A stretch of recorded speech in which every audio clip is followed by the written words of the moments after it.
What's up? What's going on? How y'all doing? How y'all feeling? My peeps, my peoples, we is in the building, peep squad. What's going on? It is Saturday and it is freezing out here and the prices are very expensive. Let's talk about gas prices. $9 in California, $4.50 here. Gas prices are going all the way skyrocketing. Like, Lord have mercy.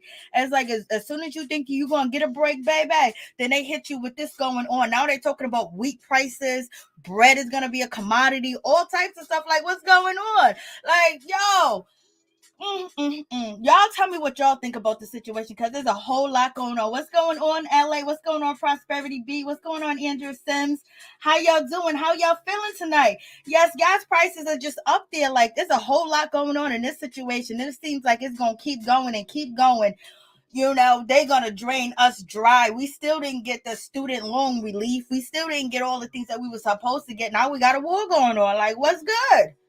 Like, oh, for real. And a lot of people are hurting right now, especially over there in the Ukraine. There's a lot of things happening. It's just like, we thought that we was getting over 2021 and all the things that happened and everything else. And I'm boom, bada beam, we're hit with this. It's like, But let's get down to the situation. Let's talk about what's going on. How y'all feeling? How y'all doing tonight? Let's get into it. So you guys know, there's a whole lot going on, but first of all, we're going to get into the situation when it comes to Rick Ross. Like, Rick Ross is out here riding horses. We know that he done lost some weight out here in these streets, but let me tell you, why is he looking right directly into the camera as he is on this, I don't think it's not a mule. Did I say a mule? It's not a horse, but I think it's a camel. Let me stop. I think it's a camel or whatever the case is, but it's just like he right, check it out. Okay, now.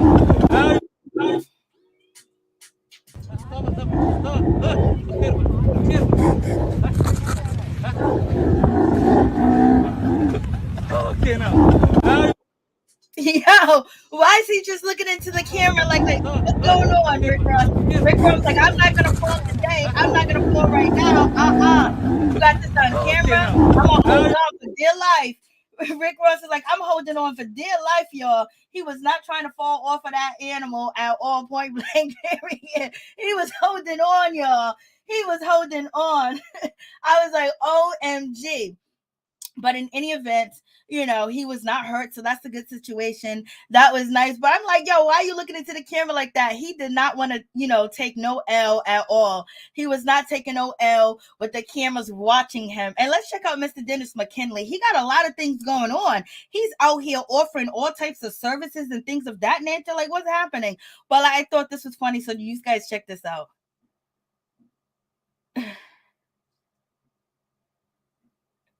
What's up with you? He looks like Jermaine Dupri. What's going on in that situation? Rose living his? Yes, he is. What's up with Dennis McKinley? Does you think he look like Jermaine Dupri, y'all? Like, what's going on? Just because they got the same bald head and the goatee, they looking like out here in these streets? So I thought that was pretty interesting. Since we just, talked about JD and Dennis McKinley looking alike, let's just check this out. It seems like JD, he has some vegan ice cream out here. So let's check this out. Let me see if is there music or sound? So you can check this out. So it seems like JD's out here, he might have not dropped any music, but he's dropping JD's vegan ice cream. And he also states that it's going to be in 33 Walmarts out here in these streets. That's if we're going to get any deliveries. Okay, so JD, saying that Walmart is going to have his ice cream in 33 locations, all we could go to the United States. So it seemed like Jermaine Dupri is out here. Well, he ain't What's in here? The fries? What is this? What is this? A Happy Meal? So you guys let me know what you think about this. An unhappy meal. So what do you think about JD's vegan ice cream? What it tastes like? JD. We sure did. Yo, what's up? Public service announcement. Listen, this message is for everyone out there that keep hitting me saying, JD, I can't find JD's vegan in my area, blah, blah, blah, blah. Oh, it's not just for y'all, but it's going to fix that. This message is big for me and the brand. So in like the next 2-3 weeks, probably 3 weeks, JD's Vegan is going into 3,300 more Walmarts. That means that every place that y'all saying you can't find it, we got you. All right. Just really, really quick. I just wanted to say this. I probably shouldn't be telling y'all, but 3,300 Walmarts. Yeah, welcome to LA. Hey, JD, man. So that means he's on the money. He's in the money. JD, 33 Walmarts is going to be carrying his ice cream. Lord have mercy. So only thing is people just got to buy the vegan ice cream. They got to, pick over the ice cream that they're used to and have everything in it that they enjoy and like that, which may not be good for them. They got to pick the vegan one. But in any event, let's get back to Mr. Dennis McKinley. So we talked about JD and Dennis McKinley looking alike, Lord have mercy, with that particular, program. And so, but, checking out Mr. Dennis McKinley, he is out here basically, I don't know if he's throwing, shade. He's trying to be funny or whatever the case may be. Last night, Tasha K did say that he was supposed to be on Pimple Popper. He's supposed to be on the show and he was going to pay Alexis Guy. He paid her $15,000 allegedly. This came from Tasha K. But in any event, saying that he was going to be on the show, but he was embarrassed, to show that he had a big, something that needed to be popped on Papa Pimple Papa, show or whatever the case may be. But if you check out his Instagram, he is on Instagram talking about he's out here buying BBLs to set it off.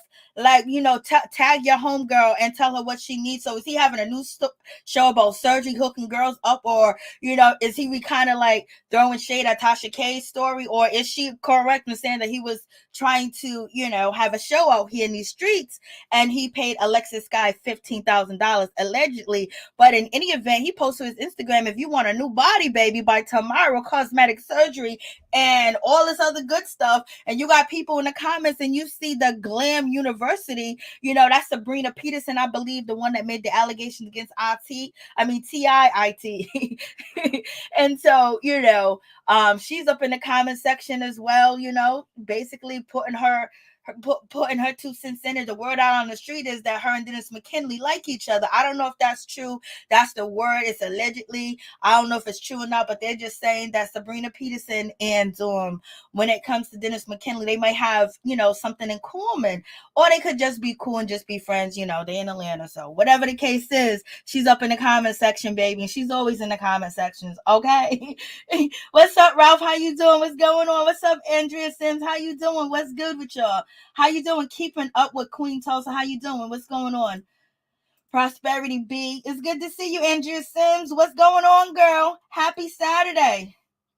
What's up, Ralph? How you doing? So in any event, you got Mr. Dennis McKinley out here offering free body surgeries. Like, baby, is he trying to let Portia know he got none but money out here in these streets? He's trying to blow it, or he's just basically embarrassed because maybe the story is true that Tasha K said, or whatever the case may be in that situation. But he's offering new bodies, knowing that, there's shows out here talking about you don't need to be doing that at BBL. To have had a big pimple. Yeah, I don't even want to say the whole thing because, but in any event, so now he's out here and basically it's saying that he's trying to have a new show or he was going to be on that show, or he's maybe even coming up with a show, and he paid Alexis Sky some $15,000, and now, you know, he's talking about offering body surgery and offering cosmetic surgery to you and your girlfriend. What you out here pimping? What you telling everybody that, you know, you got that Monte? You know what I mean? What you trying to stunt on Simon Gubadia? Like, what's going on, Dennis? Like, this is wild. You out here offering surgeries? You know, you was Mr. Calm, Cool, and Collected on Portia Williams Family Matters. Like, what's happening? Like, what's really going on? Please don't forget to like, comment, subscribe, share the video. It'll be greatly appreciated. So I wanted to bring that up to you guys.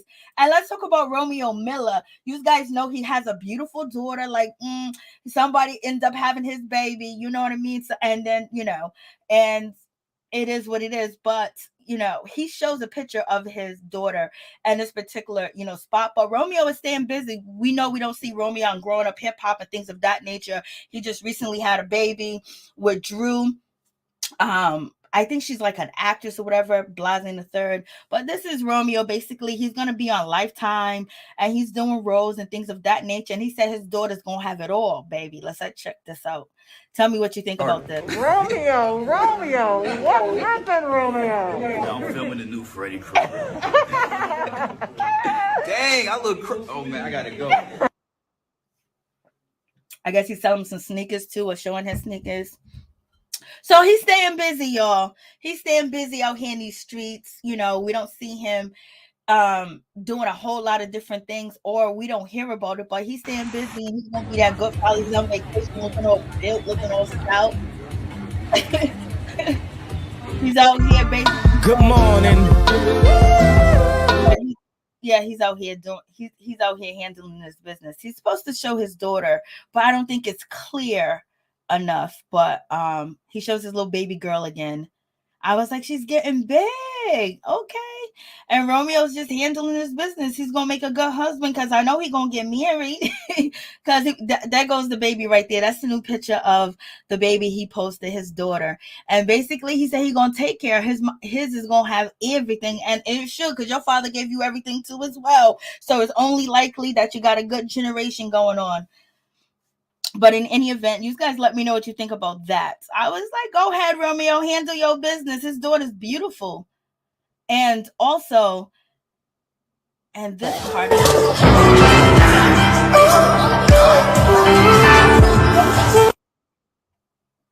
put play. Let me go back. Let me see right here. This is a video of the actor that, you know, he stars in Euphoria with Zendaya, and I believe it's on HBO. And someone was having a young lady, she was having a birthday party, and she ends up, you know, having the person that was attending her table in her area where she was having a birthday party, a graduation party. I'm sorry, it's a graduation party. So this is Fez from Euphoria. And he used to be a waiter. And then before you know it, you know, 2019, he was on Euphoria. So a lot of people, you know, this video actually kind of like went viral yesterday, because that's Fez from Euphoria. And he used to just be a waiter out here in these streets. And then, you know, luck happened, or whatever you want to call it, happened, and he's on Euphoria. And it's really a good show as well, but it has a whole lot of things going on. But it'll basically let you know what a lot of the kids are doing and thinking, baby. For real, it keeps you in touch with what's happening and what's going on in this world with these kids, because sometimes you can get out of touch with your generation and the next generation. So I was like, okay, go ahead, Romeo. So Romeo's working out here. April 23rd is going down, nationwide arena. I didn't know I got ate by a shark. Romeo, what happened, Romeo? I'm filming the new Freddy Krueger. Dang, I look oh man, I gotta go. I wanted him to mention that he's going to be hosting. I don't know where it's at. It's in some part of that video. But in any event, congratulations to Romeo. Congratulations to Master P. They're handling their business. You know, he got his granddaughter, and Romeo has a daughter. So that's a good situation. But in any event, moving back on to Fez, like, he was just working in a restaurant, just a waiter, you know, probably waiting to break his way into Hollywood. And he definitely did on Euphoria. And he actually really played, you know, really good this season as well. He got more talking lines, more speaking points. Like he became like vital to the show a little bit, but even more. But his presence, his character is vital to the show. But in any event, it came out in 2019, Euphoria, and then the pandemic hit, and then it stopped, and then it just came back in 2022. And the season finale, the show was over quick, fast, in a hurry. But in any event, everybody was talking about it, so I just thought about, I like the show as well. And just to see that, not too many years ago, he was a waiter. But in any event, let's move on from that situation and let's talk about 50 Cent. As you guys know, 50 Cent is out here doing what it do when it comes to stars, when it comes to, Power Book 1, 2, and then also Forces with, Tommy Egan and that whole different thing. And then he got the BMF family. He has that series as well. And there might be something coming out for Ghost. But in any event, like he's really doing his thing and putting a lot of people on. And he's also bringing a lot of people that we haven't seen, in years and ages. People that starred in, 90 movies and things of that nature, like Lorenz Tate, a lot of people he's bringing back. But also he said recently he was out there and he seen Monique and he saw her comedy stand up, and he said he was shocked, amazed, and he was just really became even more of a fan. And he was basically describing her set so funny that he could not stop laughing. He was just like in a trance laughing, and so you already know Monique has told the public plenty of times that she felt like she was blackballed out here in these streets, when it comes to Tyler Perry, when it comes to Oprah, and basically people saying negative things about her and how she acts, and she gets feisty. Then they complained about her wanting money from Netflix, and she ended up winning that.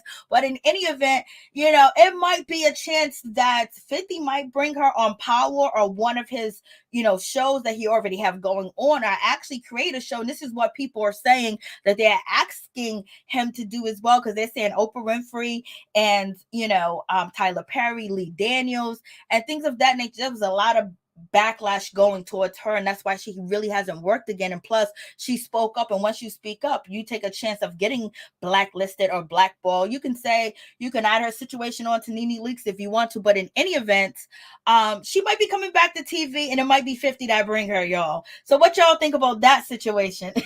I was like, OMG, we shall see if we gonna get her back on TV, because she's been going for a long time. As far as like, she has her own series that I think she has on YouTube or Instagram, and she blogs and does her daily life routine. But her being like on TV and then into movies and then getting these Oscar awards, and to not seeing her when she's looking good, feeling good, mind changed up, body snatch, you know what I'm saying? You be like, yo, where's Monique? So we might get to see her. So you guys let me know what you think about that situation. You want to see Monique back on TV? And we got to say R.I.P., rest in peace, rest in power to, Johnny from, I believe his name is Johnny Brown.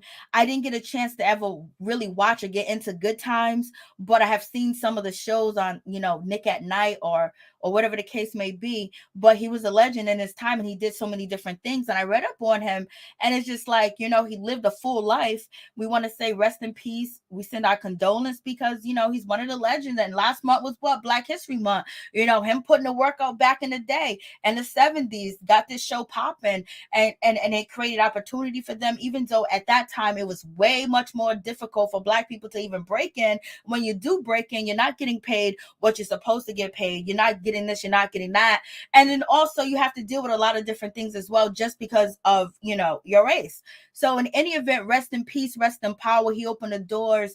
As you can see afterwards, there were many Black sitcoms on TV as well, because, we could do it, baby. And rest in peace and rest in power, from Good Times. What'd you say? Oprah and them is some bullies, baby. Justin T, please. Hey, what's up? How you doing?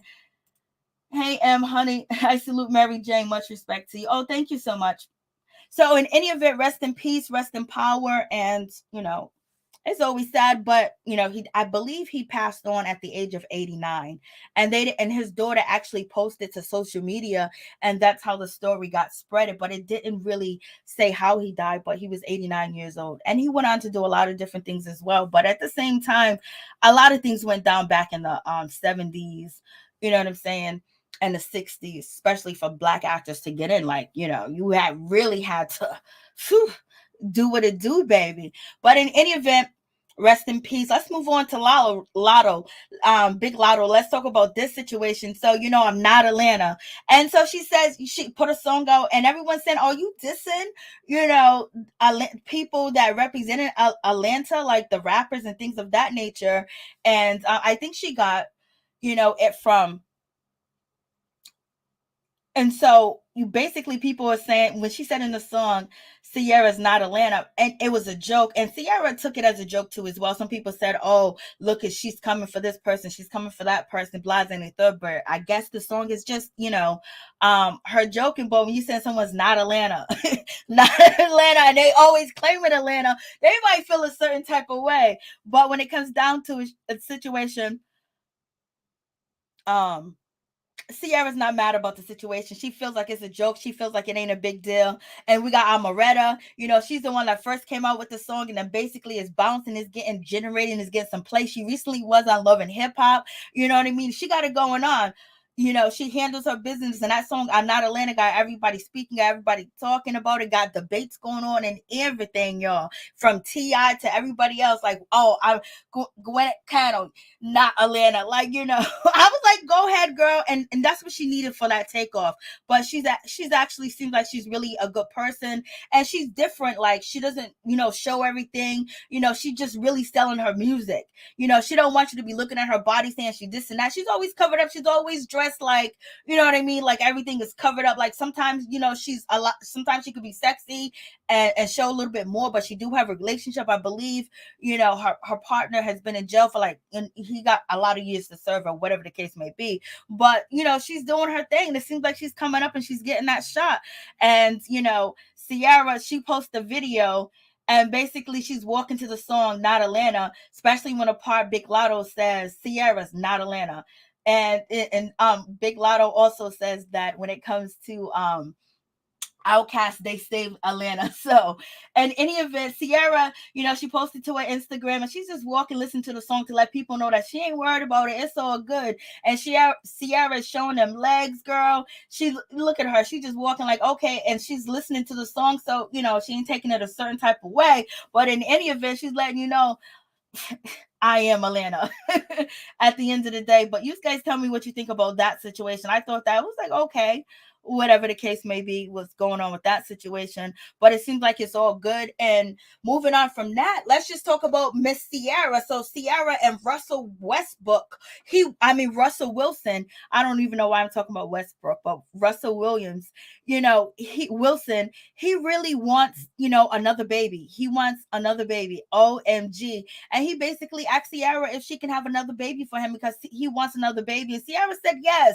You know, she's going to have another baby with him, or whatever the case may be, but she's getting her feet wet. She's out here. She loves this man. He loves her. Their relationship goes. That's what people say. But at the same time, when you say that, you know, years later, you find out some things, but it really seems like, you know, Ciara's finally getting the respect, and you know, and she's much more of a superstar than she ever was back then, you know, when she was singing. Like, she's, you know, she has reached good, you know, she's up there, you know what I'm saying? She's up there. And she had relationships with Future, 50 Cent, and Bow Wow, and things of that nature. They didn't know who she really was. They didn't value who she was, and maybe she wasn't ready at the time. But with this man, their empire just went skyrocket. Like, they're the it couple. They're like everything people desire to be. You don't hear nothing negative about them. You don't hear them acting up. You don't hear anything. In the beginning, you heard stories, because when it comes to, you know, Russell, his ex-wife, or whatever the case may be, this Caucasian lady that he was married to or dating or have a child with, you know, something of that nature,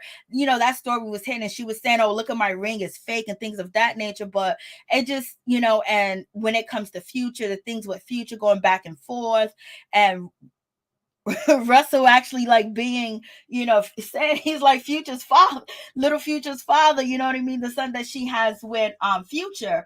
And so you just think that all that stuff that she went through, the things that she went through with 50 Cent, the things that she went through with 50 Cent and other people saying things about her, shading her, and, you know, 50 Cent having his girlfriend coming after her, I believe she was a talk show host. She's Caucasian, and Ciara showed up, and she ends up having, condoms and Timberlands, to give to this, talk show host lady. And she had no idea that 50 was actually sleeping with her. So she was kind of like set up. I guess that's how the story may have went. But look at her now. Like, you can go through the worst, and at the end of the day, you can end up with the best. Once you choose to love yourself, once you choose to let, the negative things go. You know what I mean? She let them go.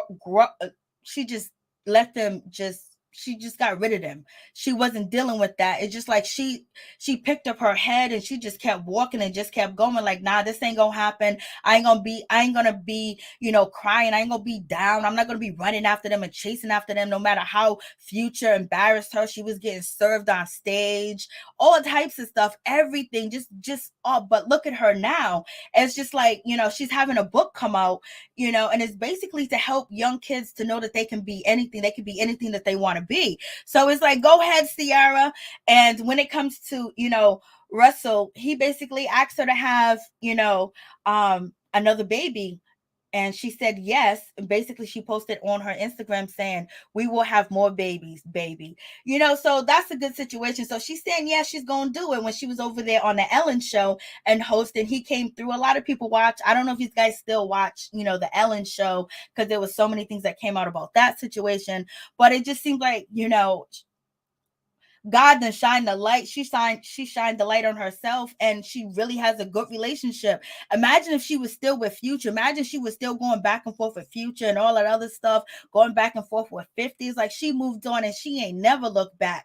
She ain't never looked back when she moved on. Like, they came through. She took God serious, and she was going to be celibate, and she was going to wait for it, started loving herself and working on herself. And look what she attracted, someone like herself, someone that's her best friend. So it's like, it ain't never too late, but sometimes you don't want it to be.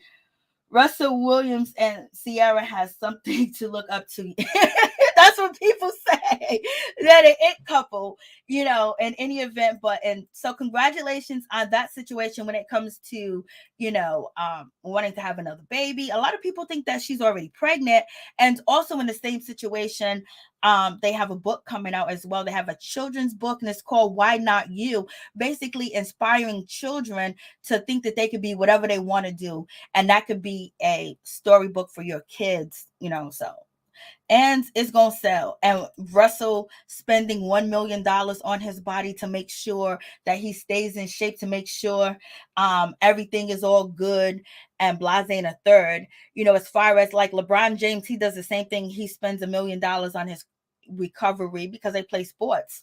You got to make sure you don't got no CTE out here in these streets. And then let's get to this situation when it comes to this basketball player from the WNBA.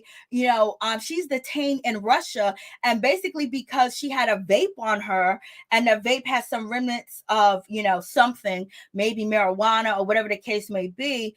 And now that this basically saying she can face 10 years. It's like, Lord have mercy. Like, this is getting crazy. Now she's stuck over there. What kind of negotiation is America going to do with Russia when all this stuff is going on? This is like the worst time ever to get arrested, and Russia. Like this, Brittney has been detained, and her family's out here speaking, but they don't really know much because they can't, Brittney Griner, they can't get nothing really from the situation from Russia or any information. They didn't even know that she was arrested. It was posted, on social media, and that's how her manager and everybody found out. Now the WNBA is getting involved. I believe the NBA is getting involved too as well. I don't know, but in any event, she's stuck over there. They're saying like 10 years? Like, what are you talking about 10 years? Guys are over here fighting. Let me get up out of here. So pray that she gets home, y'all. Oh, yes, you can call in. You can call in. No problem at all. You can call in. I think the number, I put the number on the screen. Hey, Cat Box, how you doing? What's going on? What's popping with you?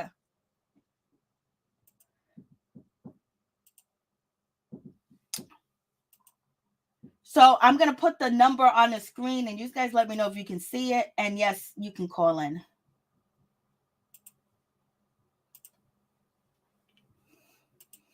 Oh, that's all right, Tiffany. It's all good. It's all good. So in any event, so you have that situation going on. So hopefully, she make it home safe and she get up out of there. And hopefully she's not used as, a pawn in this situation when it comes down to, what's going on over there in the Ukraine, because, Biden is going to sit right where he's sitting. And that's the situation with that. It's just like, OMG. Poor thing. I know her family is out here worried because look, there's so much going on over there in the Ukraine. Like it's like this is residential areas and things of that nature. And they're also reporting that allegedly that Russia is not letting, anybody, really speak about it on social media or on the news, on the networks or anything else like that. They're network stations. And if they do, they could face 15 years. This is allegedly, I don't know if it's true. They're saying that Putin is saying this, things of that nature. And everybody's just like talking about like look what's happening, look what's going on. So in any event, homegirl needs to get up out of there for real. Like this is the worst time to get caught with anything. Like you don't even need to take that stuff with you, vape or anything. I would have just left with my underwears and my socks, that's it, and my paperwork, and would have been out of there, point blank period. A water bottle, something, and I would have been out ghost, for real, because there's a lot going on and she's stuck over there and Russia. So it's just like, we shall see what's going to happen with this situation. Hopefully, she's able to make it back home because that is no joke. But in any event, y'all tell me what y'all think about that situation. That is crazy. For real. Poor young lady stuck over there. That's just like really crazy. Point blank period. So let's talk about this situation. I believe Love and Hip Hop was filming, maybe filming, or there was something going on with Love and Hip Hop Atlanta. So they might be filming. And then we have, Erica Mena basically arguing with Rich. Rich, you're going to be on marriage boot camp going with homegirl. And now you still out here arguing with Erica Mena. And then you have, Choke No Joke, he jumps into the situation and helped defend Erica, and he says that he used to be Erica Mena's, manager. But in any event, the footage comes from Hollywood Unlock, and then Jason Lee, and we're gonna see this. Let's just check this out. This is crazy. I'm TMZ. Yeah, I'm TMZ. She was arguing. You would know she wasn't hot already. We're talking about two different things. No, we're talking about Rich. She wasn't Erica Mena before she met you. She wasn't Erica Mena before she met you. She wasn't Erica Mena before she met you. Make America. She Erica Mena before she met you. I was in Mexico. We're not making. Don't do that. Look how she holding her arms, cuz. She's a legit son. She's a legit son. Okay, so you have that situation. So you have Choke No Joke basically defending Erica Mena in this situation. Basically, when it comes to, Rich Dollars, he feels that Erica Mena, only got hot when he got into the pitch. And a lot of people agree on social media. A lot of people said that she was hot when she was working with the Kardashians. A lot of people said that she was hot when she was doing videos and magazines and things of that nature. A lot of people said they only knew her because of Rich Dollars. So what do you think about the situation when it comes to Erica Mena? I was like, OMG. So Choke is in the middle. He's defending her, yelling, you know what I mean? And Rich is always coming for somebody. But Rich is basically like, why are you arguing with her that she made you hot? You guys are friends. You guys are on the same show. Like, she kept her hotness up. If you did or not, what you want, you want a cookie? Like, what's going on? Rich Dollars, what do you want from Erica Mena? What you want from her? Like, come on. I made you hot. He wants his credit. He ain't playing out here in these streets. He's acting like he is Kanye West. I want my credit. I made you. Like, what? Like, OMG. Like, if she wasn't out here acting up like she was, I don't remember her in videos, but she was in music videos. But at that time, I didn't know if it was Erica Mena. At that time, they didn't really put people's IGs and Twitters out, in the video or thing. They didn't have all that going on. So, people are saying that they knew Erica Mena. They don't know what Rich Dollars is talking about. So y'all tell me what y'all think about that situation. I was like, OMG, like, why are they arguing? It's for TV. It's for TV. It's for TV. And Safari's not appreciating it too as well. Safari, what is Safari not serving his purpose no more? There's video footage leaking of her arguing with Rich and not with Safari. Like they're stopping with that storyline. Like, what's happening? I'm like, OMG. But it seemed like on Love and Hip Hop Family Reunion with Erica and Rich, it seems like there's still a door open that they need to close or they need to open. Or basically it's TV. Rich Dollars is like, yo, she's hot. Because, when Erica Mena get out here in these streets, it is what it is, Let's see. So you guys let me know what you think about that situation. Look at Rich. I'm TMZ. If you do too much, Erica Mena is gonna do too much. Anytime that she can do too much, Erica Mena will do too much. We're talking about two different things. No, we're talking about Rich. She wasn't Erica Mena before she met you.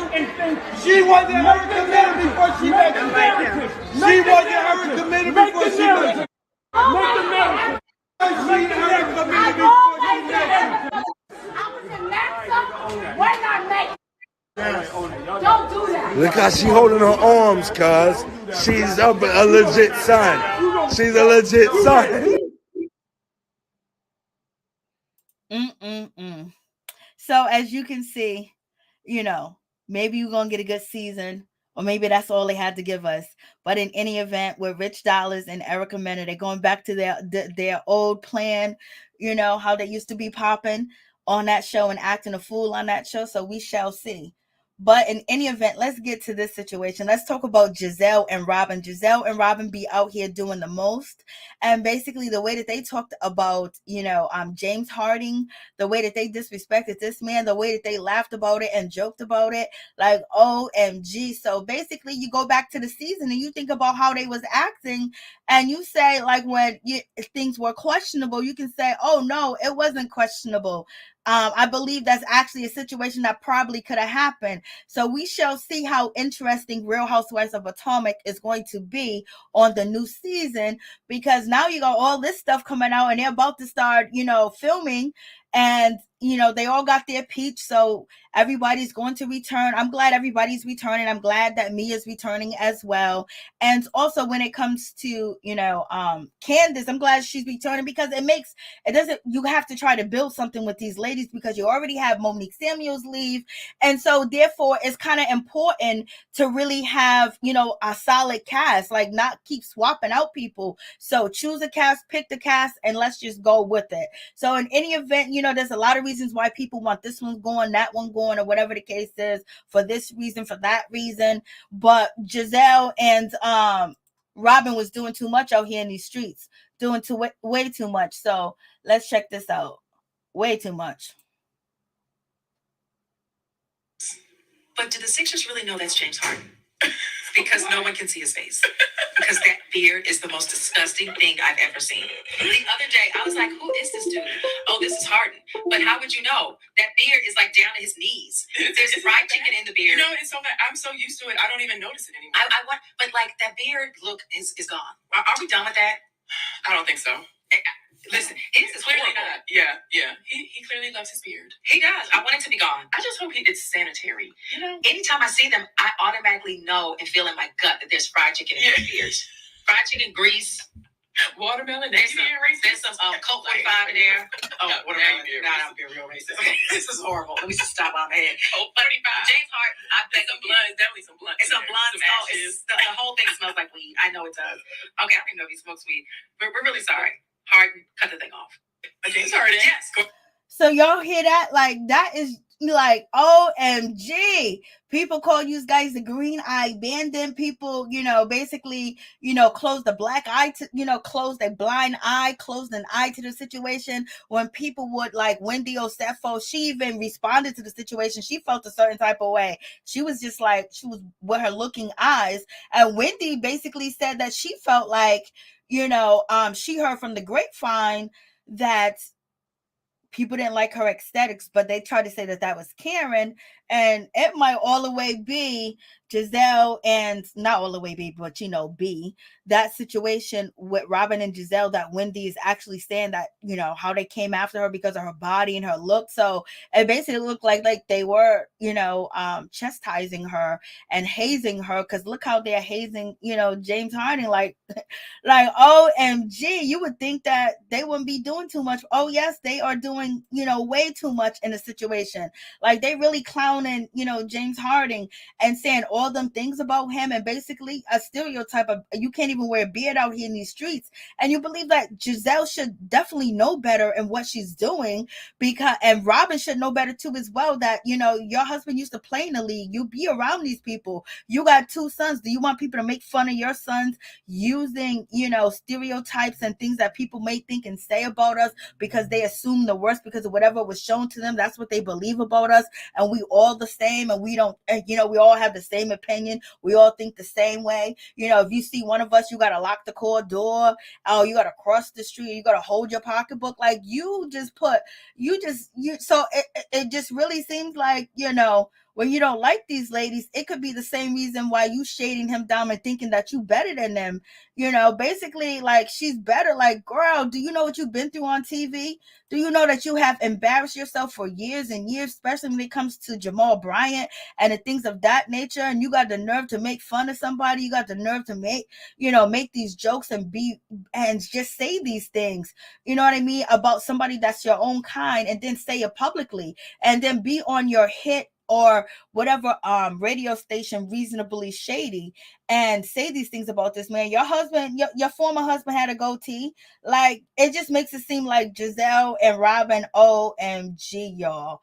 Like, yo, why would they go? Like, they have did things in the past, but this saying watermelon, blunt guts, chicken grease, fried chicken, like all that, you say all that, like, you know, she definitely wasn't first wife material at all. Like, this is probably one of the reasons why Jamal Bryant is stepping away from you. Like, he don't want to be really on that show. Like, he's embarrassed, and yes, he will lose his Monte and his ducats. And it also proves that Wendy Osefo was probably right about everything she said and how she felt like maybe everybody's not being treated the same because of the color of their skin, and she's feeling like they're taunting her because of her body and trying to chastise her, and she just feel like she's being treated differently. So has Candace Dillard, I think that's her name, Candace said that situation. So it seems like now the reason that you flip so hard on Wendy, and, you know, Wendy did way too much, though. Let's not forget, Wendy did way too much. She was acting like Billy Badass all season and ready to fight Giselle. She didn't want to hear nothing. She was just ready to go. But it could be because, yo, they could be saying these type of things. Like, for real? So, you know, so that whole situation went awry, point blank period, when it comes to James Harden. Like, Lord have mercy. And people are calling out Giselle because of, you know, her history in civil rights, her father in civil rights, you know, the Black Museum that she took the ladies to on the show. They're thinking that she should have known better, if anybody should have known better. And now, is his father proud of her behaviors? Like, you know, but I guess, you know, if they was comedians, real comedians, I don't know if they will face as much backlash. But people are saying that if you're gonna call out this person, you're gonna call out that person, you need to call them out, and they're not being called out. But in any event, they got their peach for next season. They're about to start, you know, filming. There's no way they can fire Robin and Giselle right now. They need Robin and Giselle. Like, you need every cast member. You need Mia. You need everybody. You need Candace. You need everybody. You need Karen. You need them all to come through, because, you know, we can't have somebody else leave, you know. So whoever you add on and throw in the middle, you know, let that be.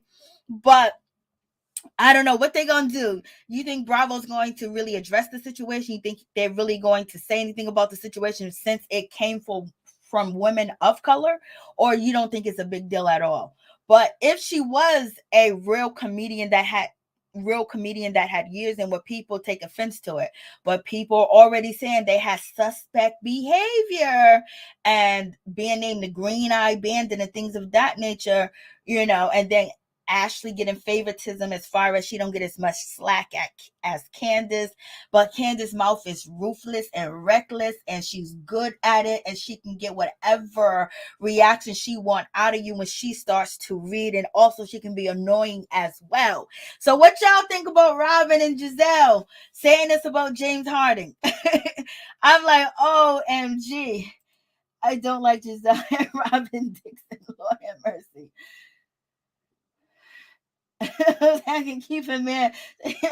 Lord have mercy, Sherry. So, in any event, that's the situation. So, we're gonna see if Andy gonna say anything. Is Andy gonna be quiet, or they can't, get any more press about Bravo and alleged allegations going on over there. Favoritism, stars get put on pedestals.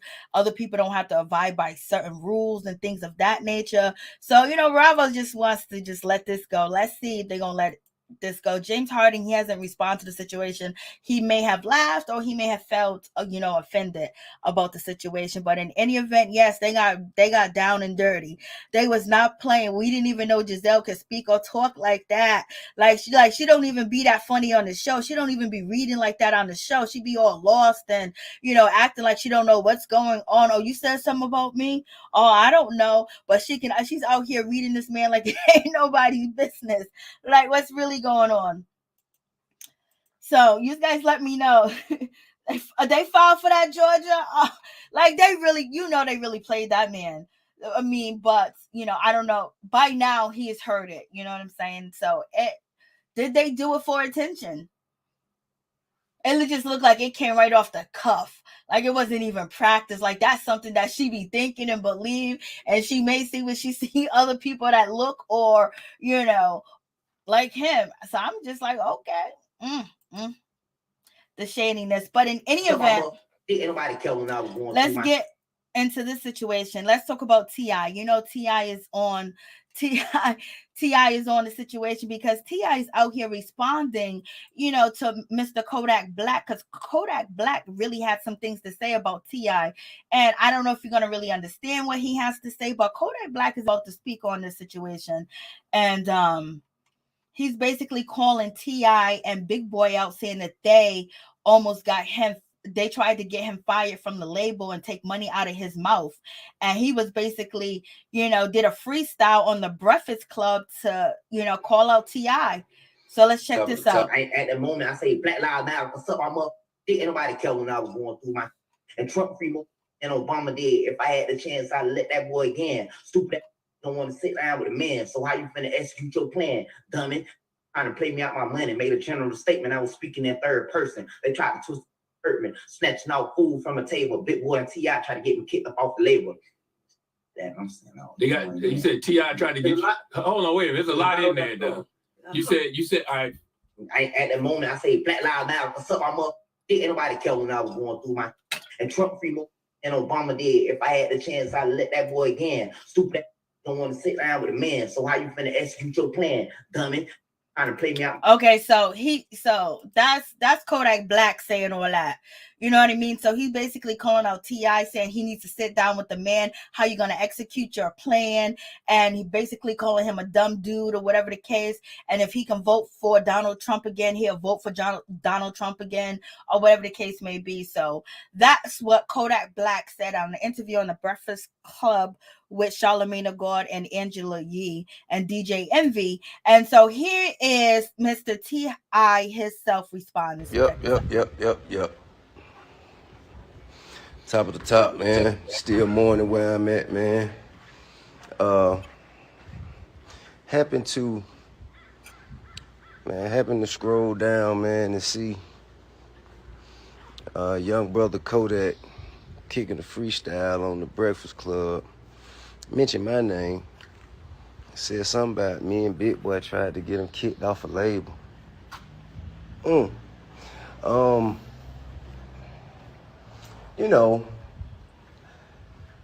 Whenever I hear my name associated to shit that ain't true, I just try and I try my best to at least for initially when I hear it to clear that shit up. Man, my nigga, I ain't never wasted my time, energy, or oxygen trying to worry about you or nobody else and what motherfucking record label they was saying to, my nigga. Nah, that ain't how I get down. And I know you don't know me, so I'ma just say this right here. That ain't how I get down, bro. I don't care what record label you signed to. I don't care how much money you have. I ain't trying to interfere with none of that. I wish you the absolute best, and I told you that face to face in your section at Booby Trap. I told you, man, I'm happy for your success, and I wish you much more of it, and I wish you the absolute best on your journey. So I don't know where that shit came from. We slapped hands and parted ways amicably. I don't know where that shit came from. You heard I tried to get you kicked off a label, but your song jamming though. I fuck with it. Continue on. Later on, bro.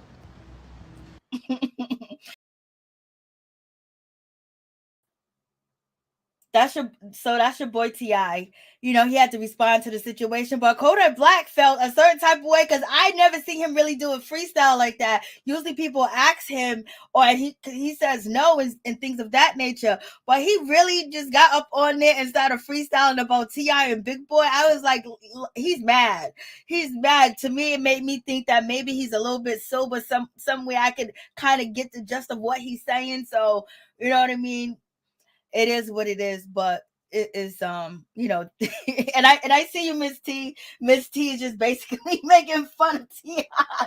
Lord have mercy. How you doing tonight, girl? What's going on? And so, you know, you got that situation. I was like, you know, T.I. is gonna get out here and speak and talk. You know, he can't be on TV right now. He's trying to be out here in these streets, and a lot of people are entertained by T.I., y'all. So it is what it is. And so, you know, moving on from that situation, I just thought like, okay, here we go. Kodak has been, you know, the topic for a minute now. He's been out here in these streets. Let me move this over so I can see it. I think this is, let me see what this one is. No, it is. Yeah.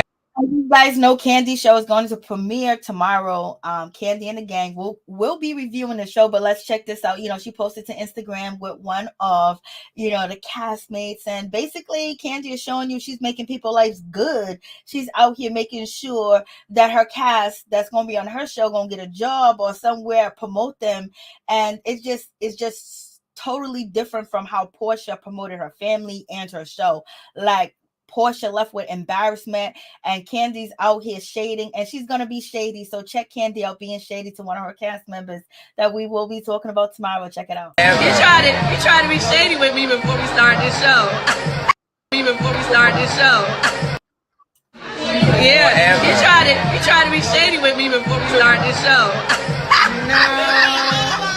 See, look at Kandi bringing it. Kandi's bringing it. She's calling him out, saying he was trying to be shady to me before this show. OMG. So we already know Kandi's trying to let you know she's going to be shady on this show. We shall see. No matter what you're craving, Kandi and the gang is serving it up. A little gift tonight from the potion. Let's see. So Kandi was out with the ladies last night or the night before her, Mayetta Shaw, and, you know, Kandi was out there, some of the other Real Housewives of Atlanta cast members, and Shamia was there too as well. The pioneer, y'all. It's the one who changed my life. Yeah, you tried to be shady with me before we start this show. No. He says she is the one that changed my life forever. She's It's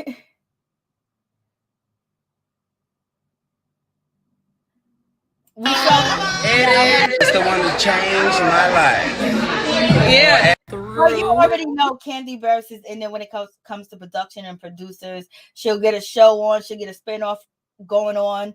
She can call the people that she know. People will do her favors, and you know she's using her production company as well. So you already know all these spinoffs that she has more spinoff than anyone from the Real Housewives of Atlanta. So you already know she is in it. You know, she is with the people. She's sitting at the table with them. They go to Kandi first. Kandi speaks for the housewives allegedly because, you know, she's close to production and producers. People know Kandi. She's Atlanta.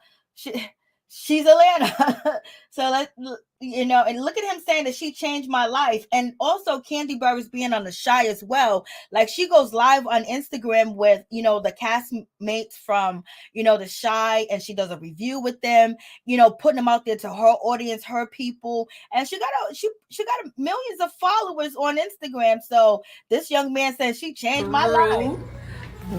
The pioneer, y'all. It's the one who changed my life. Yeah, you tried to be shady with me before we started this show. Edit. No matter what you're craving, Kandi and the Gang. So that's the situation. So I just wanted to talk about that. So we shall see. Tomorrow is going to debut. Lord have mercy.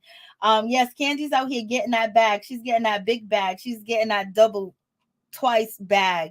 And you know, that's what people do. They get that bag. Some people won't do what other people will do, and some people will do what they need to do to get to that bag, even if it means this or that, baby. But in any event, sometimes you have to maneuver your way in it. And she's also not selfish. Like she shares the spotlight. Kandi shares the spotlight. Like she don't get over greedy. Like her thing is, if you do good and you're on my show with me, that means I'm doing good, because some people say that I'm boring, you know, so I add a little spice to it. This is what you do. You don't have the cameras focus on you, so that way you can film your spinoff show and a Real Housewives of Atlanta, and it won't mix up, you know what I mean? You know, it won't cross paths where you're using more of your storyline from the Real Housewives of Atlanta to carry your new show, or vice versa. So in any event, the show shall, you know, continue with Miss Kandi Burruss. But moving on from that situation, let's get to, you know, Joe Buttons and Joell Ortiz. You know, they was in the group called the Slaughterhouse, and so they were all on live, and Joe ended up getting to his feelings and cussing him out. And then you got, you know, the other Detroit guy. So he's there so crazy. Listen to the album, then. That's it. I want to know how this. What was the big up? I want to know how this got twisted up. Yeah, well, I love you, and I want nothing but the best for you. So then, listen to the album. Then. That's it. With the album, bro. With the album, bro. With the album. If you want nothing but the album, man. Tell people to listen to the album, son. Joel, that album could suck my. You kidding me? Suck my. Don't go there. Don't do that. You want me to put people to this clown show? All right, I'm out, man. All right, one. Out of here with that, man.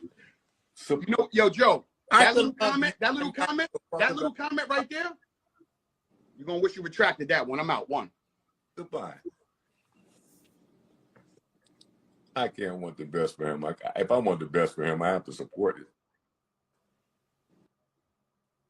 So you see, that's the big. So I want to know how this got twisted. As trying to come back or whatever. And then also when it comes to Joell Ortiz, he wants Joe to support his album. They're supposed to be doing things together. Joe's upset because they had a contract. You know, the other former members of Slaughterhouse, they were trying to get Royce, the 59, involved back into Slaughterhouse and bring Joe back. So they went to everybody else, but not Joe. And Joe feels a certain type of way. We already know how Joe gets down.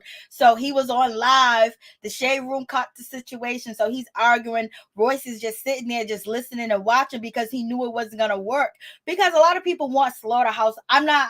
It doesn't really matter if they come back or not. But, you know, a lot of people want Slaughterhouse to come back, and they want Joe to start rapping. And so, you know, they went off a little bit. Then Joe continues because someone asked him a question. So let's check. Yo, and that's what's wrong. All right. Because I have this reputation of, and I don't even know how I got it. All right. He don't hurt. He don't feel. He's a menace. Because I have that reputation, people just assume that shit don't bother me or affect me. Fuck out of here. No way. No. Not at my big ass age, yo. You can't just be around people who dismiss your feelings at every turn. You can't. That's in life. That ain't music. So you niggas want to have music talks. Right. Have life talks. I'm away from music. I don't give a fuck what they do in music. I don't care what nobody do in music. But in life, what? I listen to R&B, 3. I know you do, but hold on. Time out though. I listen to fucking Snow Allegra, fucking. You want me to run down who I'm listening to? Robert Glasper. Like, all right. We don't go through only in hip hop is it this. It's nasty, but whatever. But how hard is it for niggas to get together to have a conversation though? It's mad hard. How? What do you mean how? I DM you, you hit me right back sometimes though. What the fuck are we talking about? And me, it's me. 3 of them had. You would DM away like 4 niggas can't get together, have a conversation though. They gotta get ugly like this. Even though I would say this though, I felt they did not diss you niggas though. But I understand if I'm Joe and Royce, I would feel the way though. 3. Who cares?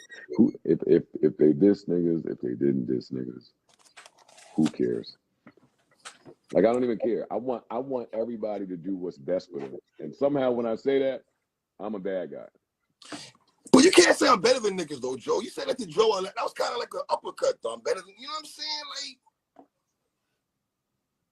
I'm not gonna let you do that. Okay, I'm just said that though. Finish what I said. See, and that's what I mean about when you're talking to people who's trying to not understand you. I was real clear on what I said. Yo, I'm better than this. I'm bigger than this. That didn't mean I'm doing. That didn't mean I'm doing better than you. My bad. That's how I took though. And that's how he took it too, probably. But my very next statement 3 was, yo, and I think you're better than this. Okay. All right. I said, I'm better than this, and I think you better than this too.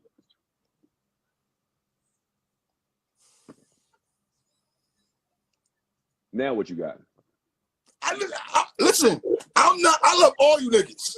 I love you, Roy. I got a relationship with all you niggas. So I'm different than the rest of the fans. Nah, but you know what, though?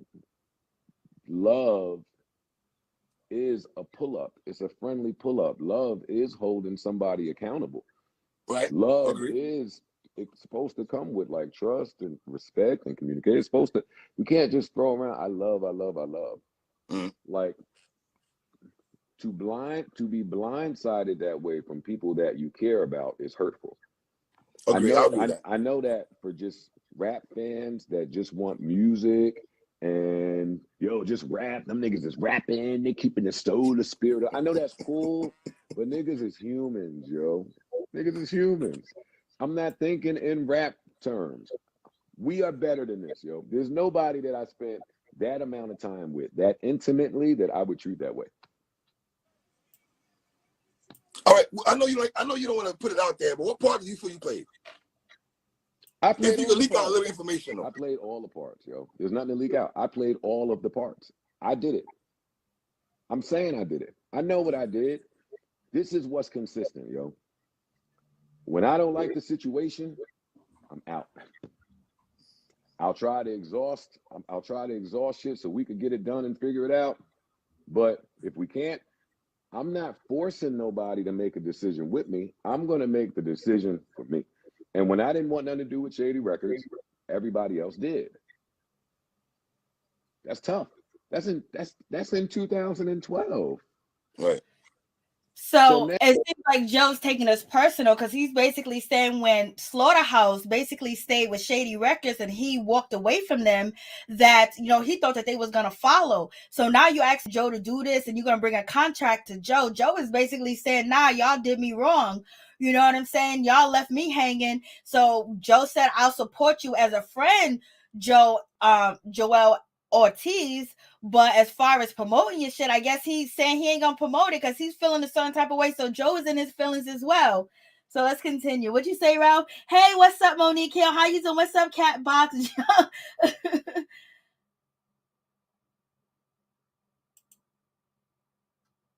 I see what you're saying, Ralph. So let me continue. Now that's for y'all to discuss for 2, 3, 4, 5, 6 decision with me. I'm gonna make the decision. This is what's consistent, yo. When I don't like the situation, I'm out. I'll try to exhaust shit so we could get it done and figure it out. But if we can't, I'm not forcing nobody to make a decision with me. I'm going to make the decision for me. And when I didn't want nothing to do with Shady Records, everybody else did. That's tough. That's in 2012. Right. So now that's for y'all to discuss for 2, 3, 4, 5, 6, 7 years about, yo, how do we get off of Shady? Or do you want to get off of Shady? No, niggas ain't want to get off no fucking Shady. What are you talking about? What are you talking about? So now I'm telling Crooked Eye, hey, you should get away from Eminem. We should get away from Eminem. This business is bad. Niggas ain't making no money. This shit is a mess. Like, we got to get it together. And if he says, no, then what you want me to do? I ain't wrote a verse since. The fuck out of here. But it sounds like you about to rap again, though, because Joel said last night, Joe, he said something interesting, right? He said he reached out to, or you reached out to him to ask him about the deal. So to me, that sounds like you was ready to rap again. Stop it, yo. Stop it, yo. Stop it. I could rap at any time, 3. So basically, Joe's saying that he was so hurt that Slaughterhouse stayed with Shady Records and didn't want to make any money, didn't want to do anything, but stay over there with Eminem and not get it together. He stopped writing then. So him retiring has to do with Slaughterhouse. So it seems like that's why he's messing with Joel's Ortiz, but he's not really messing with him because he's explaining you, I stopped writing because of these dudes. So, you know, I know that I haven't rapped. I know you niggas want to hear raps.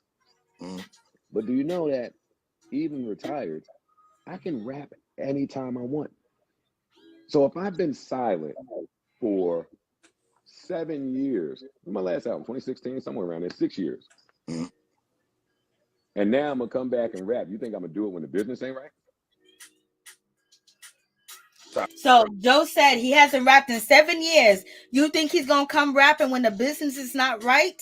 Because basically, some of the crew members, I think Joell Ortiz and another crew member, you know, basically got a contract and a deal together, and they came to Joe last. Joe wanted to be in a conversation because you know he's gonna be in a conversation of the contract now. Now he knows he got to be in a conversation, even though some of his shit went up and down. But in any event, the podcast situation saved his life. But moving on from that, he's saying the business wasn't right. And so he's like, so it makes it seem like, yo, Joe wasn't going to support his album. The business, he goes, I haven't been rapping in 7 years. I'm going to come back when the check ain't right. We already know Joe's about his business because Axe, you know, Rory and Maul, they felt like they were getting taken advantage of. I last night, so. That's it out to Hold up. After 6 years, do you think I'm gonna come do something when 1, the business ain't right, and 2, the business is wrong and we busting it down 4 ways? That don't sound right to me. So now when niggas finally say, yo, we gotta get off, we down, let's get off of Shady. Well, now that involves Interscope, right? Because that's a negotiation. You got to pay. You got to work out clauses. You got to get the lawyers involved. Know what Joe said? Yo, I'll just pay. I'll pay. Whatever they want, I'll pay it. I think they wanted like $250 or something. Yo, I'll pay it. That's if you understand value and ownership and what you think you could do with it and you believe in it.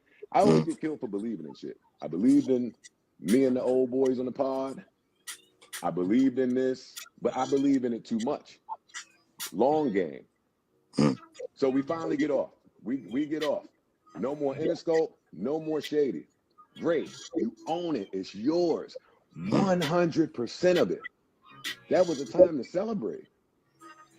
But not if you need an advance. An advance comes with things. It comes with clauses. It comes with promises, things you have to do. Don't never send me the bottom line or some deal, yo, Joe, you're gonna make $100 grand. No, what does it come with? What do I have to do? I wasn't out of bounds for asking none of these fucking questions. Just like he not out of bounds for going to do an album. I was just hurt. I didn't say he wrong. I said I'm hurt. What's the hoopla? I think the hoopla is, Joe, to go back to the hoopla word, I think the hoopla is, and Joe alluded to last night, it felt like it took all this to get everybody to be in the conversation now to get everybody, you know what I mean? Yeah, but only Royce and myself know that to not be true. Okay. We have had 30 million conversations about how we need to proceed. Do we want to get off of here? Yo, the lawyers. Yo, this. What are we doing? We did them talks. We did them talks. We did all that. The impasse is Crook wanted to take a deal, Joe didn't. Yo, you know how you ain't even got to read too much into this? Hold up. I think I took a picture of this. Damn, I can't get to it now. Hold up. I almost want to find a laptop. Because Crook is on. What you got, Joe? Because Crook is on. Crook on Twitter tweeting away, right? But this is what he said. And if you understand language, now my computer not down here. He was trying to talk about this deal. This deal that we didn't see and we didn't take. And what he said was, no, it was a deal containing ownership. Well, stop right there. That's the mistake that rappers make. If I'm unsigned right now, guess who the owner is? Me. I own it. Okay. If I go to a record label, you can't trick me into thinking you're doing me a favor by sharing the ownership with me. No. So me and Crook gonna always be at that divide. Always. Always. Is this the end though, or this could be salvage, you think? Who cares? All right, Who cares? There's people that actually care, though, to let you know, Mr. Budden. There's people that actually like you guys together, who care, that want to hear you rap, you know? That's cool for niggas that's self-serving. I care about how people are doing as humans and men. Right. And that's what I kept saying to Joel, like, yo, I don't have to support this project to love you. To want the best for you, your family, your wife, just anything that's going on over there. That's not tied into this project. And for him to end that call and be like, yo, if you love me, support this album. Like we in different headspaces. Is that why you went to the SMD talk because of that comment? Fam, that comment said suck my dick to me. That comment that comment, well, that's because you know what suck my dick means. But that comment is suck my dick. Yo, let me tear down whatever we own together and built for my own gain. Let me drag your name through the mud in the process. And I need you to fucking promote it. Yeah, listen, I agree with you. I said there's nothing you can say, yo. It's nothing. No. I agree with you on that. I know. So he's not promoting Joel Ortiz album is because he's dragging him through the mud. He's talking about him. He shitted on him. He left him hanging. He tried to get him to sign a contract that he was going to lose money and lose rights to the situation as far as having ownership. And so you wanted me to take a deal and then you go do an album and you want me to promote it when you basically wanted me to sign my name on a contract and you knew what that deal meant. It meant that we would lose everything that we tried to build, getting off Shady Records and getting off of Universal Records, and you want to throw it all away and then you're going to talk about me. I was like, okay, so like they have a whole thing going on in that situation. And so that's why Joe said like there's too much going on. For real. But Joe, basically he knows contracts now. So in any event, you know, he's like, you gonna drag me and then you gonna do this to me, you know, side with the other side, and then you want me to promote that album while you drag me through social media? Are you crazy? So Joe's basically saying he's standing up for himself and he's throwing Ortiz under the bus, basically saying this dude is doing everything foul towards me and he want me to be a part of it. Like, come on, he just wants me to promote his stuff. He don't care about nothing. He don't care about me. He don't care about nothing. He don't care nothing about that. But Ortiz is saying Joe is the one that don't care. Joe's the one that turned his back. Joe's the one that dropped him. So basically, as he said, she said, but the paperwork speaks for itself. So y'all tell me what y'all think. I was like, OMG. And Joe just started talking all this shit online, y'all. On the internet, you niggas like to make me out to be madman, maniac, menace. Joe makes fucking sense. I make sense, yo. I think for a living. I know what I'm saying. So why are you hailing the bad guy in all this then, you think? Whether it's right or wrong, whether it's true or false. I'm not well liked, 3. That is true though. And why is Joe not well liked? Can you guys answer that question? Why is he not well liked? Because you be doing all types of fugazi stuff and just going past barriers that you shouldn't go past and think you are entitled to go past them barriers and no one should say anything. This is why people think that you're the bad guy, because there's moments in history of your life it's been proven on social media.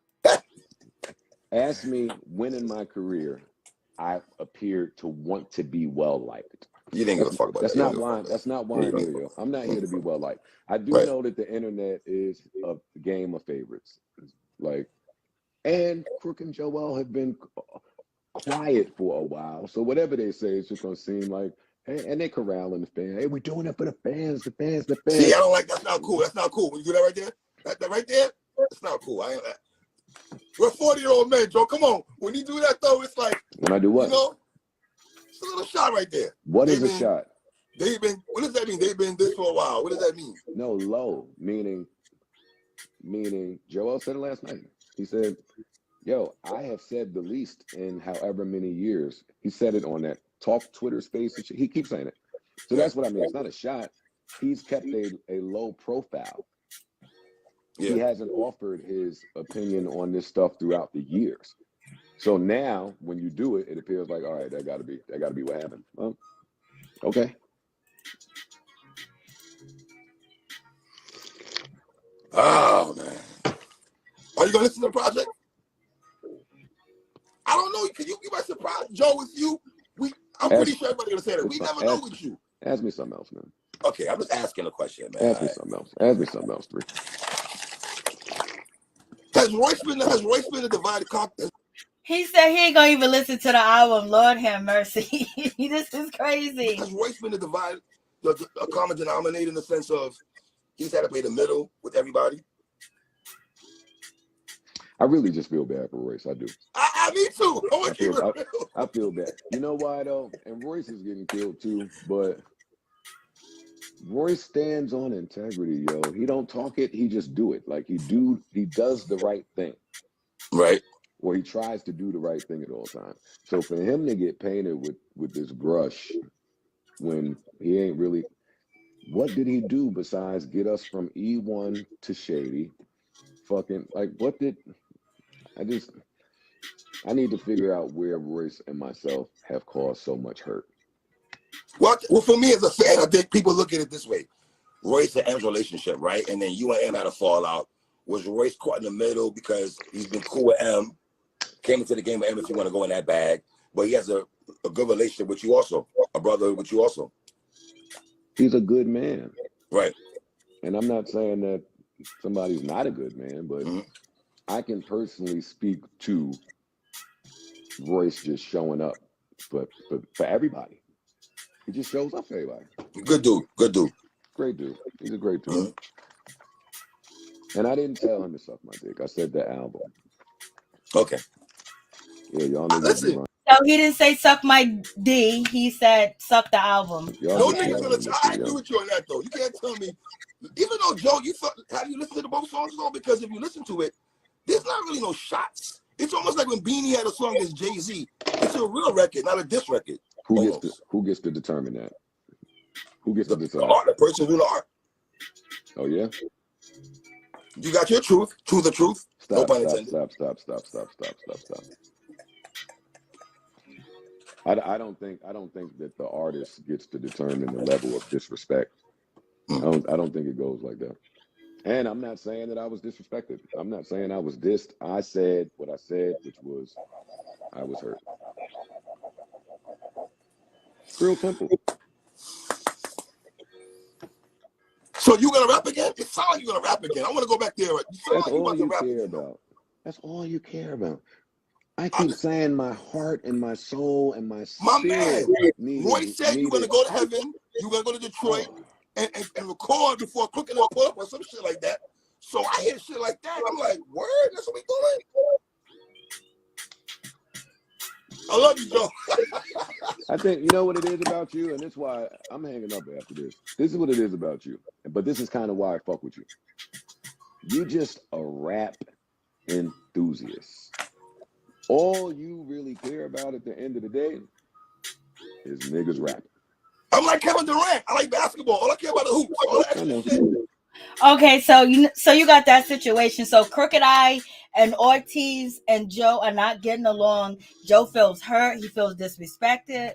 Crooked I and Ortiz feel like Joe is basically bitching out. They just feel like he knows how important this is. Joe is, for the group, for them, for their family, whatever they're trying to do. Even a little shout out because you built a big audience. Like Joe said, that they've been quiet. So they feel like Joe's turning his back.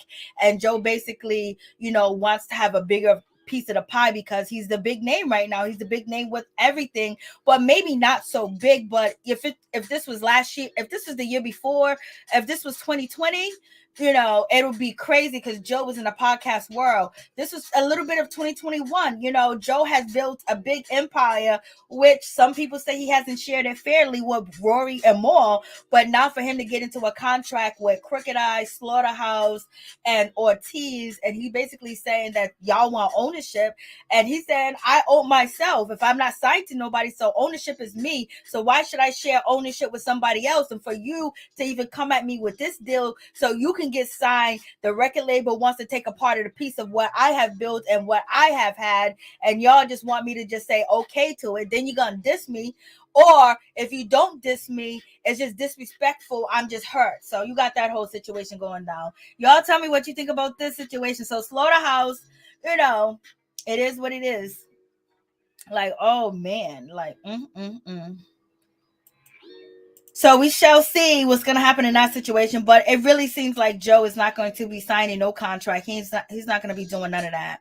And basically it seems like he's done with the situation. He's finito. He's done. He don't want to hear nothing else at all. And he said he hurt, y'all. He said he is hurt out here in these streets. I was like, okay. Let me see if I can get. And let's talk about this situation before we go.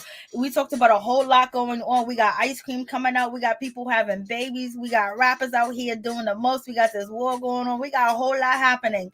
And we got gas prices up there, $9 in California, almost $4.50 here. It's just like, what is going on? And they're talking about wheat. Wheat is coming from, Ukraine. And so therefore, anything that's made with wheat, the prices are going to go up. So you got a whole lot going on. Let's talk about this situation. I just heard this last night from Shut Up and React TV on YouTube. Basically, young Pharaoh is locked up, So let's get down to this situation. Let's talk about this. Like, this is crazy, when it comes down to it. I just heard about this situation when it comes from, I believe, Shut Up and React TV about young Pharaoh. Young Pharaoh's locked up. And they're saying that he doesn't have money to get out on bail. There's a whole lot going on. At one point in time, young Pharaoh had a promising career, out as an activist and also as a YouTuber, social media influencer and things of that nature. He was really climbing up the mountains. And it seems like within the last year, he fell down all the mountains. And we just seen a totally different person, a person that you didn't see, 3 years ago, 4 years ago. It was teaching, whether it was good information, bad information, his experience, and trying to let people know about, Google, the NSA, and law and spirituality and things of that nature. And we recently seen that him beefing with his baby mama. We recently seen so many things. He calling women B words, just like having a total mental breakdown. And it was like, what's going on? What's happening in this situation? What's in him? Like, did somebody give him a hot shot? Did somebody give him something, baby? You know how back in the day when people, smoke the woo banger for the first time, they either become normal back to their self or they go crazy. Or if you had any psychedelic type of on your cigarette, they used to call it sherm and stuff like that, like people would lose it. And so it seemed, I'm not saying any of that happened to him, but and sometimes mushrooms, but I'm just saying it was a drastic change. I mean, in total personalities, behavior, speech, talk, movements, everything just seemed so crazy. He did say he was abducted by aliens, but we seen him out here beefing with other YouTubers. He tried to beef with Tariq Nasheed. He was beefing with, the guy that steals all the money. He beefed with Sarnetta. He been beefing with him. He beefing with Nature Boy, just, and he was involved in the R. Kelly situation, all types of stuff. But in any event, like, he's locked up. And I'm like, OMG, and all these videos of him, like, you can see it on Shut Up and React TV. Like, he goes through the videos, and it's just like, yo, it's like a 300, it's just a whole 180, like, and then actually, physically assaulting women, his baby mama, even though he wanted to see his kids and things of that nature, but the behaviors and what he allegedly did, in response to not being able to see his children, was like, okay, like, you acting like you don't want to see him because you can't be showing up to somebody's house, toting something and then let loose in the air. Allegedly, this is what has been going around on the internet, and this is one of the things that was mentioned in court when he actually went to, be arraigned and things of that nature, and also allegedly making threats to the apartment complex where his baby mother was living with his children, and it was in his name, and he called the apartment managers and basically said, if you don't kick her out of the house because she's living there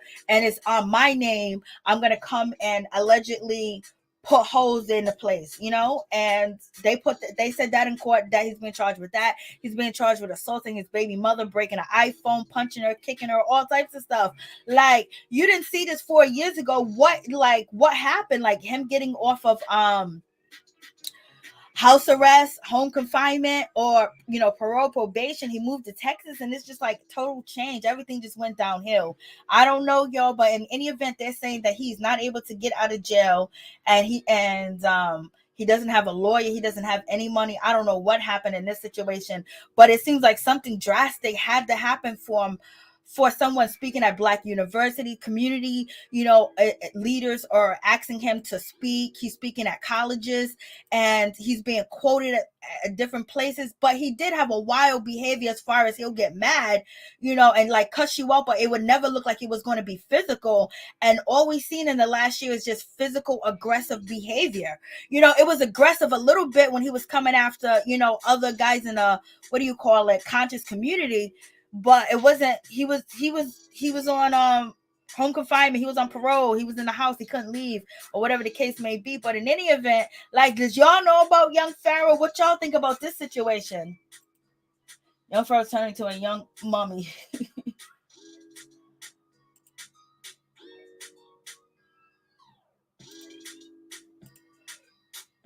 Artists on radio shows new. Yeah. Yeah, it's a whole lot going on. So I don't even know if these guys heard about it, but right now he's locked up and he can't get out as of right now. And they said that he was on a run. He had an ankle monitor bracelet. It just seems like, everything that's changed. Like, he was teaching and putting out messages, whether you agree with the messages, whether you understood the messages, whether, it was some positive things coming from him where he was being asked to speak and do all these other things. And all of a sudden he changed into, it's just like something just drastically changed, like just turned around, like something happened. Like, what happened? That's the situation. What happened? Because this is not like what you thought could happen. Or what is it? Like, is it mental illness? You know what I mean? Is it the things that he's been through? And then once he got free and went to Texas, he was exposed to something, and it just, changed his whole light, because this boy used to just read and do PowerPoint videos all day long, 10 hours a day, 5 hours, do lectures and all that type of stuff. Drink water, might be a little ashy. His baby mama will be there. The baby will be there, just speaking with the flag in the back. And then all of a sudden, oh my God, hell done broke loose for the past couple of 7 months. Like, it's been crazy, y'all. So y'all tell me what y'all think about that situation. It just really, like, when you see somebody fall, that's just like, damn. Like, you don't expect that, because they had a lot of self-pride, preservation, and knowledge, and just to see it turn around and basically be what it is that we see now, like, I'm just like, whoa. But in any event, moving on from that situation, let's get into your boy Pete. And let's talk about Kanye West real quick. Kanye West right now is saying, he posted that he's feeling a certain type of way, that, you know, he believes that someone convinced Kim K to divorce him, and he is blaming Kris Jenner's boyfriend Corey, basically blaming him, saying he's the one that, you know, caused Kim to divorce him. He's saying it's on him because he has so much power and so much control over the whole Kardashian and Jenner family that he believes is Corey. So that's his new target. This is allegedly, you know what I mean? And also when it comes to Pete is saying that he's seen you know, Kanye West's new video, Easy video, where he's dragging Pete and he's burying him and things of that nature. Pete said that he thought it was cute. Allegedly, a friend of his or a source close to him told Page Six this information, that he thought it was entertainment. He thought it was entertaining. He thought it was funny. And also this beef that's going on between Kanye West and Kim K, Pete says it pushes him and Kim closer together.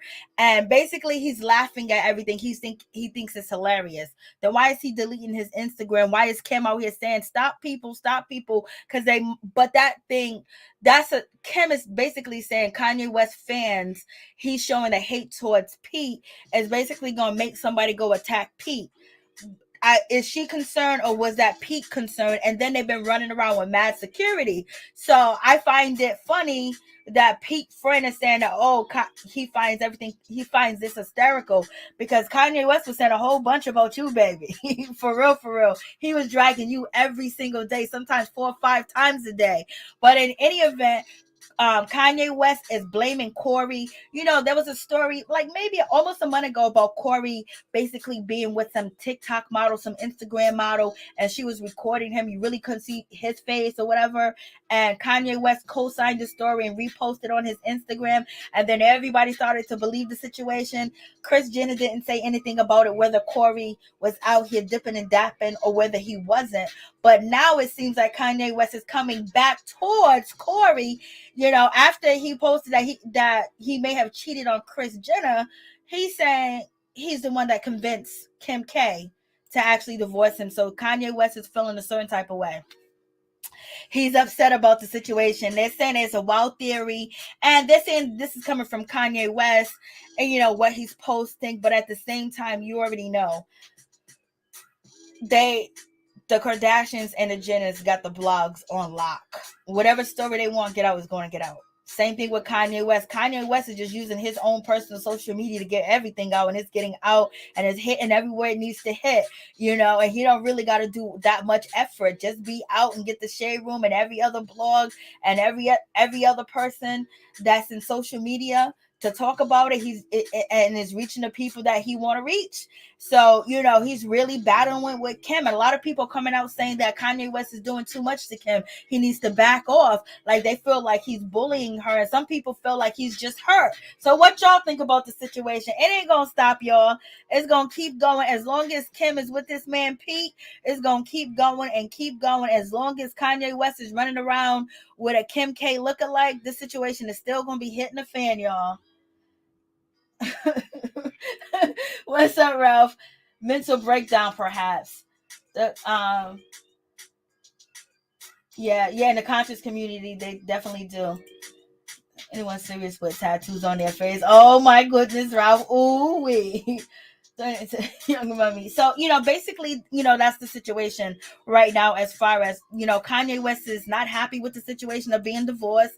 That's allegedly. We don't know what's really going on with Kanye West, but he has told us point blank period that he wants to be with Kim, and that's just the situation. He wants her back, and that's just it. But at the same time, he has so many different projects coming out as well. But it just makes you wonder if he thinks that, you know, putting everything out there on Front Street is going to get her back, or he just wanted to protect himself. Because at the same time, if you want her back and you want her in your life, all this stuff that you're doing and saying, it just pushes her farther and farther away. Or maybe she always wanted to be farther away, and now she got her shot and she's taking it. And basically the only thing you can do is take it on the chin and keep moving and try to be the best father that you can be. But at the same time, you talking about her every day, and you know, it's not going to bring her back at this point. Maybe in time, but you got to let it breathe. And it just seems like it's just going to keep going until the Kardashian show appear on Hulu, if it already hasn't. So Kanye West, it makes you think like, but he ain't been lonely. He ain't been by himself. You know, he's had company while, you know, the situation's going on. But in any event, that's what I wanted to talk to you guys about. And the number is on the screen. If you guys want to call in, let me know. If not, we're going to call it a night. Please like, comment, subscribe, share the video. It'd be greatly appreciated. So we shall see. You know, if anybody want to call in, if you want to jump on the StreamYard, let me know. I'll drop the link. So there's a whole lot going on. Kandi and the Gang will premiere, and she's making people happy out here in these streets. You know, they still smiling and grinning with her. And we might get Monique back on TV through 50 Cent. Y'all tell me what y'all think. And Ciara, you know, her and Russell Wilson couples goals. Is that your couples goals, y'all?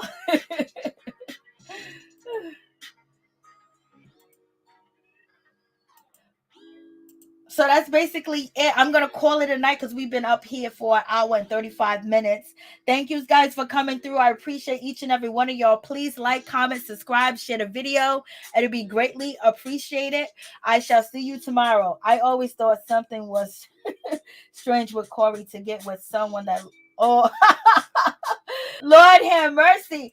To have Kris Jenner, you know you have so much power, Ralph. And especially if you can get in her ear if she's the manager. Thank you, Tiffany Chapman. Good night to you too, boo. Good night, Ralph. Good night, everybody. Good night, Miss T. Good night, everybody that came through. Yes, Phil, I hear what you're saying about Joe Buttons. You know, there's a lot of people that feels a certain type of way about Joe. About Joe right here was pouring out his heart. Joe was telling us how he really felt. Joe was like, yo, I don't care. I don't like that dude. He hurt me.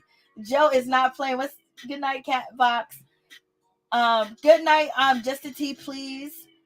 So you guys have a good night. Much love.